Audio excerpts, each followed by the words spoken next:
Welcome back, dreamers. Beer, raspberry, sour. I know what you're thinking, but trust me, you're going to want to see and taste this. Let's get into it.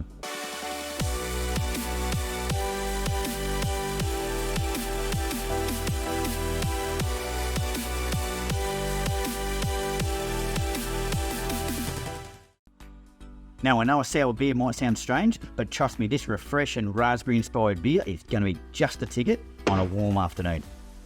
Sour beers are essentially considered the forefathers of all modern beers. Around the time humans started brewing beer, which is around about 4000 BC, all of the beers were sour. As sour beers were made in Belgium at the beginning of the 18th century, and there's still breweries in Flanders, which is in northern Belgium, that have been brewing these beers for centuries.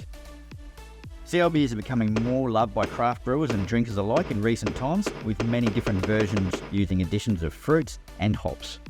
So our recipe today is going to have 2 kilos of raspberries added in the later stages of fermentation, and the flavour it brings is truly amazing. It's also lightly hopped, and the background character is to let the raspberries shine through. Now, the sourness in our beer today is going to come from the yeast. The wild brew Philly Sour is derived from a recently discovered strain of wild yeast. Get this, isolated from a dogwood tree in the Woodlands Park Graveyard by the University of Sciences in Philadelphia. So our beer today is going to consist of 2 kilos of Pilsner malt, which is our base malt and just lightly flavoured, 1 kilo of wheat malt. Now, our wheat malt is going to be lightly malty. It's almost going to have a crusty bread sort of flavour to it, and it's also slightly citrus, almost tart. It's going to be 250 grams of oats. They're going to be used for the smooth silkiness and some mouthfeel. 190 grams of carapils, used for our head retention and mouthfeel, and then our 2 kilos of frozen raspberries.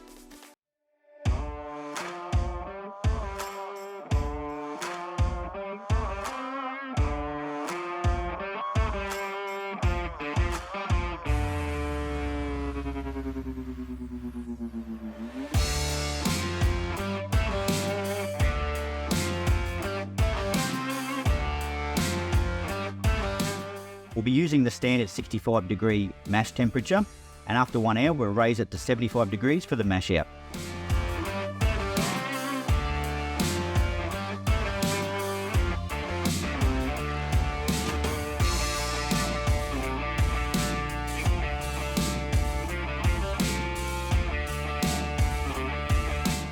We'll perform a sparge with 75 degree water and then increase to 100 degrees for the boil.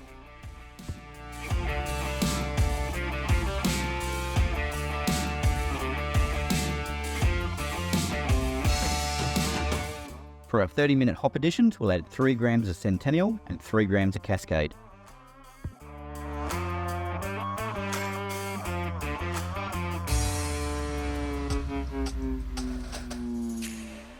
Okay, so today we're going to be using this conical fermenter. It's a pressure fermenter from Kegland. It's called a Firmzilla.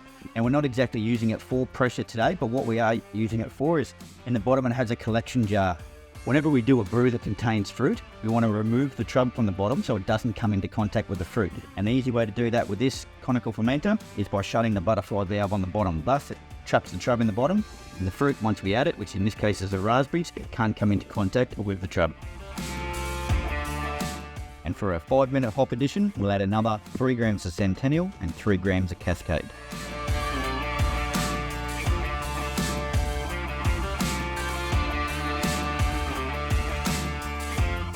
Just before we transfer the beer, I just wanted to show you how this fermenter works. So there's 2 connections on top. One has a tube connected to it with a float. The other end is just open. So when we get pressure into there, it forces the beer out through that tube and then down into our key. Now the float on the end keeps it up to the top, so we're not sucking up any of the trub down near the bottom.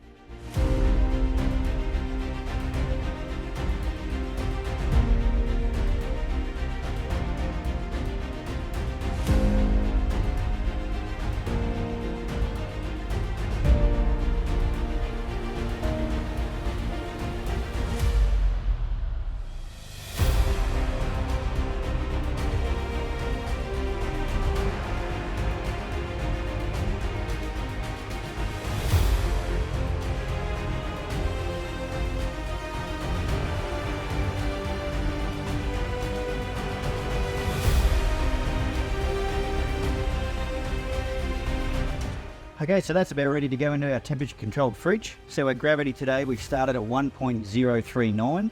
By the time we add the fruit to this, it'll go up to 1.043.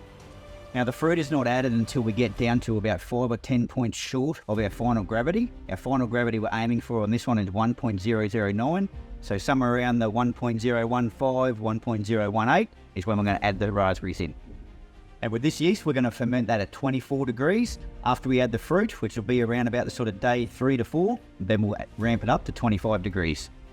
The Philly sour yeast is actually slightly different to normal yeast. Normal yeast will go to action and probably start fermenting within 24 hours. For the first about 48 hours of its life, it's actually creating lactic acid, which is creating that sour effect. After that is when it starts going into its fermentation mode.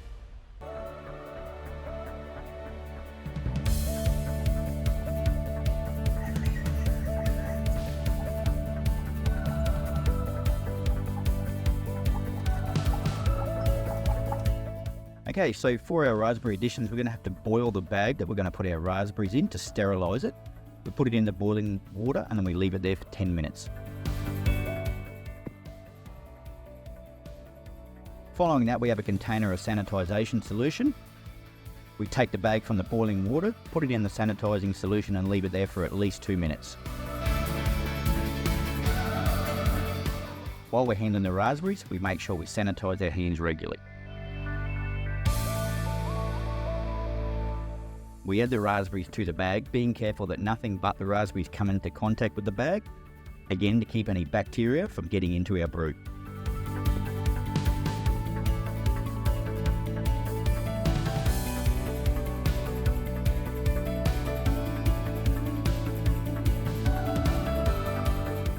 We close the butterfly valve on the bottom of our fermenter, again to keep the raspberries and the trub separated.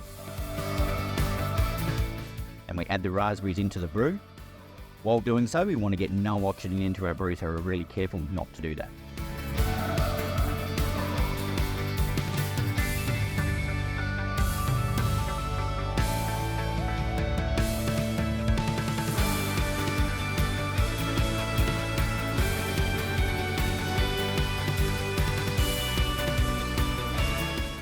Put the top back on and add the airlock back on, and this will now ferment again for at least 3 to 4 days, and we ramp the temperature up 25 degrees.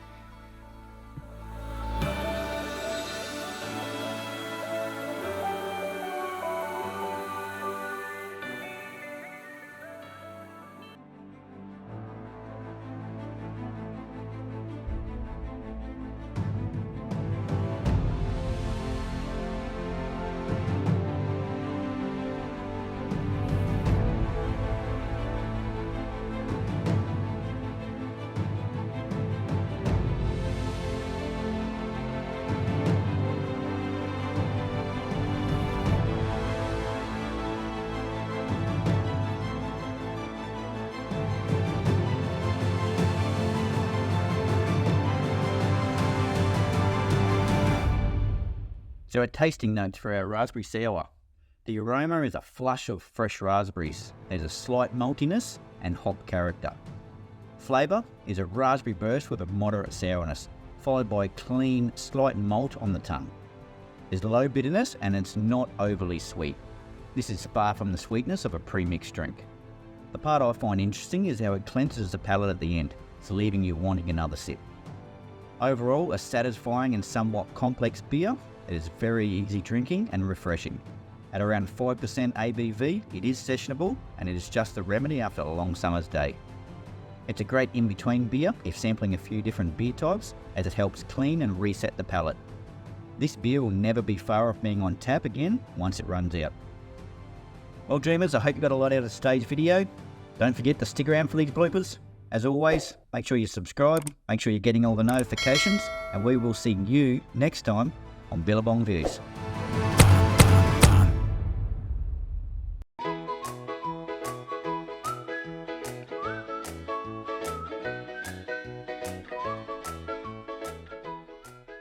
And sour beers were made in Belgium. And sour beers and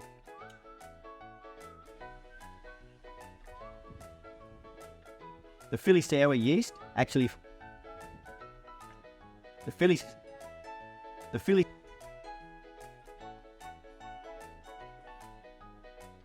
and Now, I know a sour beer might sound a little bit strange, but trust me,